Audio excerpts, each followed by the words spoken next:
इस कहानी में भविष्य की दुनिया दिखाई गई है, जहां बच्चों द्वारा आमतौर पर पसंद किए जाने वाले प्लास्टिक और रबड़ के खिलौने आउटडेटेड हो गए हैं और उनकी जगह काफी एडवांस्ड रोबोटिक खिलौनों ने ले ली है।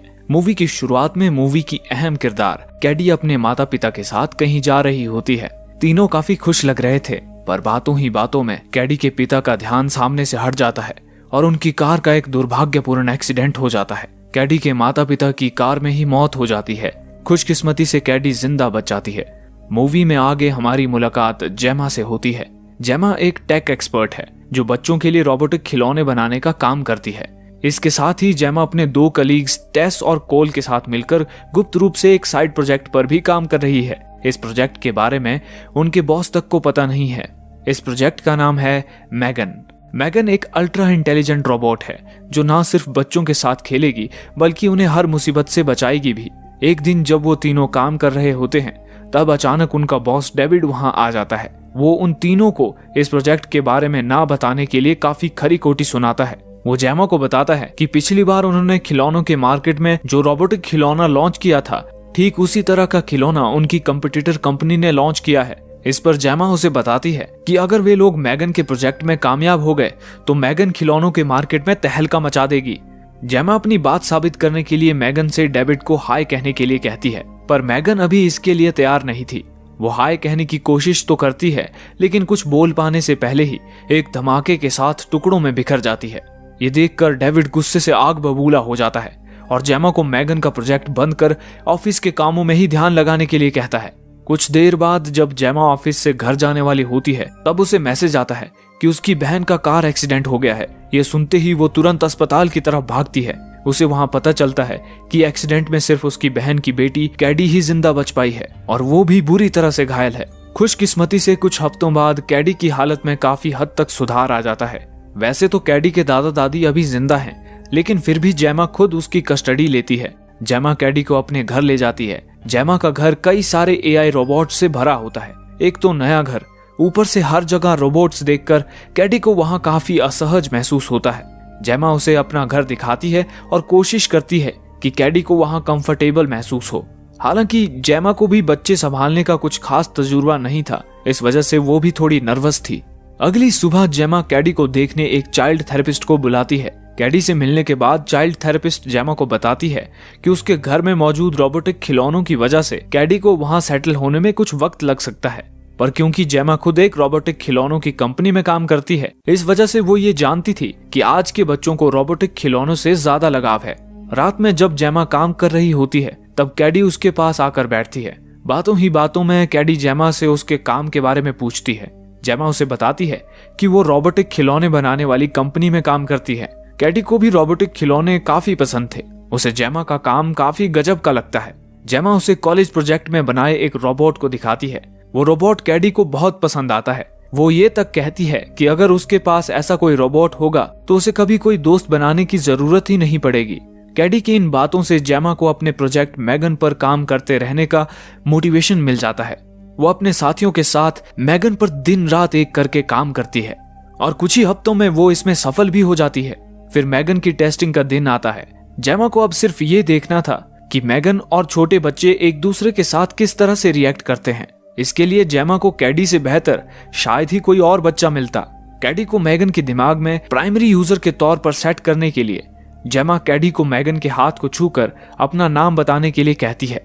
उसके ऐसा करते ही मैगन एक्टिवेट हो जाती है। जेमा ने मैगन को काफी बारीकी से डिजाइन किया था। एक्टिवेट होते ही मैगन कैडी के चेहरे के हाव भाव से उसकी इमोशनल स्टेट जांचने लगती है और इसी के आधार पर वो उससे बात करना शुरू करती है। उस कमरे में पेंटिंग का सामान भी रखा हुआ था। मैगन कैडी से कहती है कि उन्हें कुछ पेंट करना चाहिए। हालांकि मैगन उसे ये नहीं बताती कि वो क्या पेंट करेगी, बस कहती है वो कुछ अच्छा पेंट करने वाली है। इसके बाद वो स्केच पेन से कागज पर कुछ ड्रॉ करने लगती है और कुछ ही पलों बाद वो कैडी को उसकी बनाई हुई पेंटिंग देखने के लिए कहती है। पर जब कैडी वो कागज देखती है तो निराश हो जाती है, क्योंकि मैगन ने उस कागज पर एक लाइन तक नहीं बनाई थी। ऊपर से मैगन कागज पर पानी भी गिरा देती है। बाहर से देख रहे डेविड को भी निराशा महसूस होती है। उसे भी लगता है कि जेमा इस बार भी मैगन को पूरी तरह से सक्षम बनाने में फेल हो गई है। लेकिन कैडी जब उस कागज को गौर से देखती है तो चौंक जाती है। कागज पर गिरे हुए पानी की वजह से वहाँ मैगन का बनाया हुआ चित्र दिखने लगता है। मैगन ने कैडी की हूबहू तस्वीर बनाई थी। ये देखकर कैडी की खुशी का ठिकाना नहीं रहता। डेविड भी खुशी से झूम उठता है। उसे रोबोटिक खिलौनों के मार्केट में तहलका मचाने का जरिया जो मिल गया था। वो जेमा को जल्द ही मैगन के प्रोडक्शन को शुरू करने का आश्वासन देता है। इसके बाद जेमा मैगन को अपने घर ले आती है। मैगन घर के अंदर पांव रखते ही हर चीज को स्कैन करना शुरू करती है। जेमा ने उसकी ऑपरेटिंग सिस्टम ही इस तरह से बनाई थी कि वो चीजों को स्कैन कर उसकी जानकारी अपने दिमाग में स्टोर करके रखती थी। अब मैगन के पास सिर्फ एक काम था, कैडी का ध्यान रखना। मैगन कैडी की हर छोटी से छोटी चीज का ख्याल रख रही थी। फिर वो टॉयलेट के बाद मैगन को फ्लश करना याद दिलाना हो या हाथ धोना, साथ ही वो उसे रोजमर्रा की जिंदगी में इस्तेमाल होने वाली छोटी से छोटी चीज के पीछे का साइंस बताकर उसका पढ़ाई में इंटरेस्ट जगा रही थी। कैडी अब अपना पूरा वक्त मैगन के साथ ही रहती थी। मैगन कैडी की जिंदगी का एक अभिन्न अंग बन चुकी थी। इस वजह से जेमा को भी खुद के लिए काफी फ्री टाइम मिलने लगा था। ऐसे ही एक दिन कैडी अपने तीर और कमान के साथ खेल रही होती है और मैगन उसे खेलते हुए देख रही थी। तभी कैडी मैगन से उसका गुम हुआ तीर ढूंढने के लिए कहती है। जेमा और उसके पड़ोसी के कंपाउंड में एक छेद था। मैगन को उसी छेद से वो तीर पड़ोस के आंगन में गिरा हुआ दिखता है। वो उसे लाने के लिए आगे बढ़ती है, पर उसे ये नहीं पता था कि पड़ोसी के पास एक खूंखार कुत्ता भी है। वो मैगन को अपने दांतों में पकड़कर घसीटने लगता है। कैडी जोर से मदद के लिए चिल्लाती है, लेकिन जेमा अपने काम में बिजी होने की वजह से उसे उसकी आवाज सुनाई नहीं देती। तब वो खुद मैगन की मदद करने की कोशिश करती है। इसी कोशिश में कुत्ता उसे भी काटता है। इस बार उसके चिल्लाने की आवाज जेमा तक भी पहुंचती है। वो तुरंत घर से बाहर आती है। तब तक कुत्ते ने मैगन और कैडी को छोड़ दिया था। कुत्ते की वजह से जेमा अपने पड़ोसी को काफी खरी खोटी सुनाती है, लेकिन वो भी माफी मांगने के बजाय उसे ही उल्टा जवाब देती है। मैगन पड़ोसी को अजीब ढंग से घूर रही थी। कुत्ते के काटने की वजह से कैडी की तबीयत खराब हो जाती है। मैगन के अंदर बदले की भावना जाग गई थी। रात होते ही वो पड़ोसी के कुत्ते को उसके मालिक की आवाज में अपने पास बुलाती है। कुत्ते के पास आते ही वो उसे मौत के घाट उतारती है। अगली सुबह पड़ोसी अपने कुत्ते को आवाज लगा रही होती है। उसकी आवाज सुनकर जेमा नींद से जागती है। जेमा पड़ोसी को देखती है और उसे नजरअंदाज कर कैडी की तबीयत देखने उसके कमरे में जाती है। कैडी की तबीयत में सुधार तो था, लेकिन वो अभी भी पूरी तरह से ठीक नहीं हुई थी। आज जेमा की कंपनी में बोर्ड के सामने मैगन का प्रेजेंटेशन था, और क्योंकि कैडी ही मैगन की प्राइम यूजर है, उसका वहां होना सबसे ज्यादा अहम है। यही बात जेमा कैडी को बताती है। वो उसे ये भी कहती है कि अगर वो आज सिर्फ आराम करना चाहती है तो वे लोग बाद में भी इस प्रेजेंटेशन को कर सकते हैं। लेकिन कैडी प्रेजेंटेशन के लिए हामी भरती है। प्रेजेंटेशन के वक्त कैडी को मैगन के साथ एक कमरे में बंद किया गया था और बोर्ड मेंबर्स इन दोनों पर नजर रखे हुए थे। कैडी कमरे में उदास बैठी थी। एकाएक वो रोने लगती है। उसे रोता देख सभी बोर्ड मेंबर्स निराश होने लगते हैं, पर मैगन इस सिचुएशन को बड़े प्यार से संभाल लेती है। वो कैडी को उसकी उदासी की वजह पूछती है। कैडी उसे बताती है कि वो अभी भी अपने माता पिता की मौत को भुला नहीं पाई है। मैगन कैडी से उसकी माँ की अच्छी यादों के बारे में पूछती है। कैडी उसे अपनी माँ के साथ बिताए हुए सबसे यादगार पलों के बारे में बताती है। मैगन ये सब उसकी छाती में फिट वॉइस रिकॉर्डर में रिकॉर्ड करती है और कहती है कि अब वो जब भी चाहे इस याद को सुन सकती है। इसके बाद मैगन कैडी का मूड बदलने के लिए एक गाना भी गाती है। बाहर से ये सब देख रहे बोर्ड मेंबर्स मैगन की होशियारी से काफी प्रभावित हो जाते हैं। कुछ लोग तो रो देते हैं। चेयरमैन मैगन से काफी इंप्रेस हो गया था। वो मैगन का प्रोडक्शन शुरू करने की इजाजत भी देता है और साथ ही डेविड को जेमा के प्रमोशन के लिए पेपर्स तैयार करने के लिए कहता है। दूसरी ओर डेविड का पीए मैगन का कोड चुरा रहा था। पता चलता है कि असिस्टेंट ही वो आदमी था जो कंपनी में तैयार होने वाले प्रोडक्ट्स के डिटेल्स दूसरी कंपनीज को बेचता था। तभी डेविड वहां आता है। डेविड के आते ही वो तुरंत लैपटॉप बंद कर देता है। डेविड को लगता है कि असिस्टेंट कोई गंदी फिल्म देख रहा है, इस वजह से वो उसके लैपटॉप पर ध्यान नहीं देता। डेविड उसे मैगन के प्रोजेक्ट से रिलेटेड कुछ पेपर्स तैयार करने के लिए कहता है और वहां से चला जाता है। अगले दिन कैडी को देखने चाइल्ड थेरेपिस्ट घर आती है। कैडी के साथ सेशन खत्म करने के बाद चाइल्ड थेरेपिस्ट इस नतीजे पर पहुंचती है कि जेमा से एक बहुत बड़ी गलती हुई है। वो कहती है कि जब किसी बच्चे के माँ बाप मर जाते हैं तब उसे किसी दूसरे इंसान के सहारे की सख्त जरूरत होती है। कैडी के केस में बदकिस्मती से वो सहारा मैगन है। यही वजह है कि वो मैगन से भावनिक तौर पर कुछ ज्यादा ही जुड़ गई है। थेरेपिस्ट के मुताबिक मैगन की जगह जेमा को होना चाहिए था, क्योंकि मैगन के उसके साथ होने की वजह से कैडी ने खुद को बाहर की दुनिया से अलग कर दिया है। अगर ऐसा ही चलता रहा तो वो पूरी तरह से ग्रो नहीं कर पाएगी। डिनर के वक्त जेमा कैडी से इस बारे में बात करती है। वो उसे बताती है कि उसने एक आउटडोर स्कूल ढूंढ निकाला है जहां बच्चों को क्लासरूम में बंद करने के बजाय बाहर की आगोश में पढ़ाया जाता है। जेमा कैडी को घर से बाहर निकलकर अपने जैसे बच्चों के साथ समय बिताने के लिए कहती है।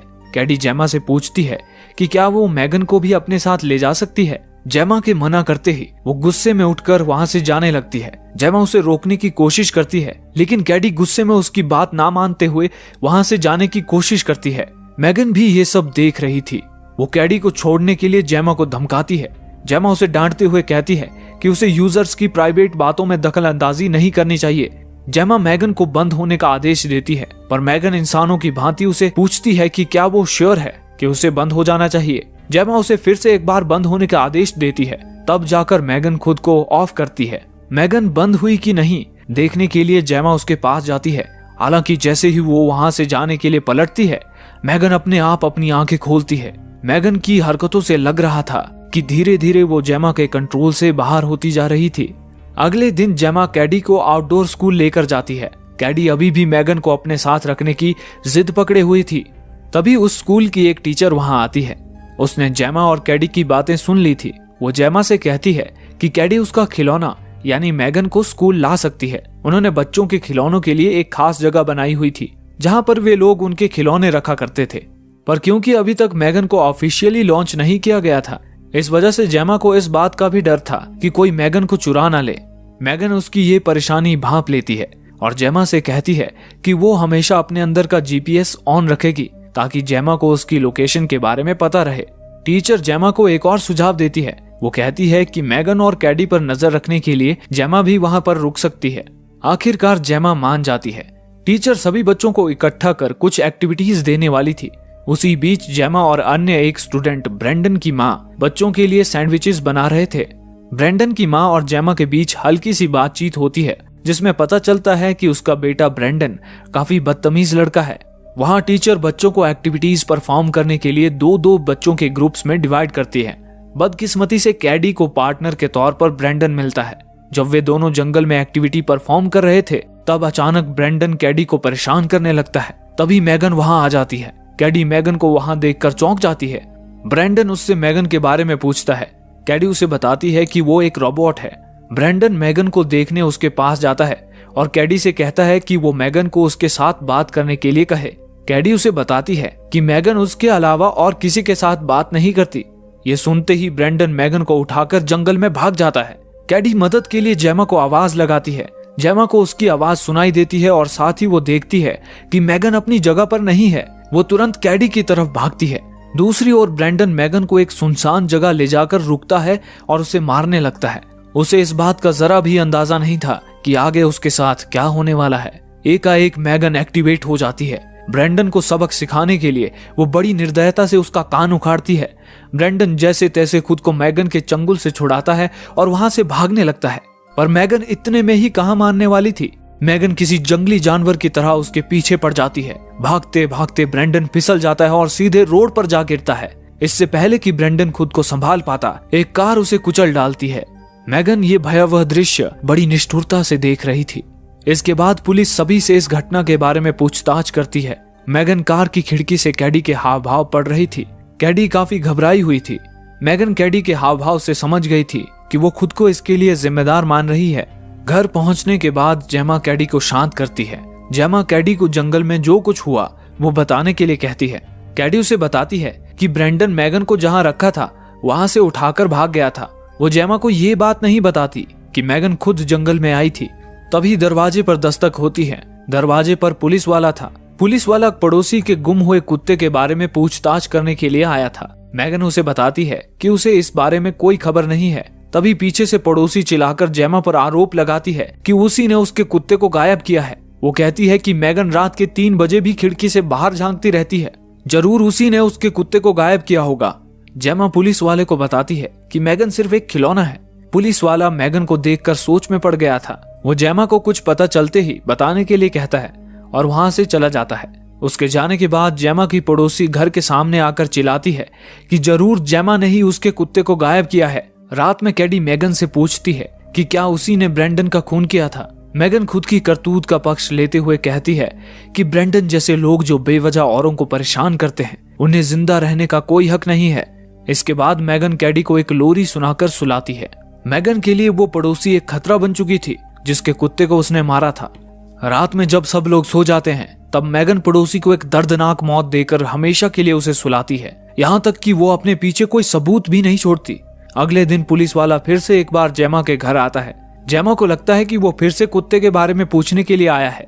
हालांकि वो पड़ोसी के मर्डर के बारे में पूछताछ करने वहां आया था। पुलिस वाले जेमा पर भी शक करने लगे थे।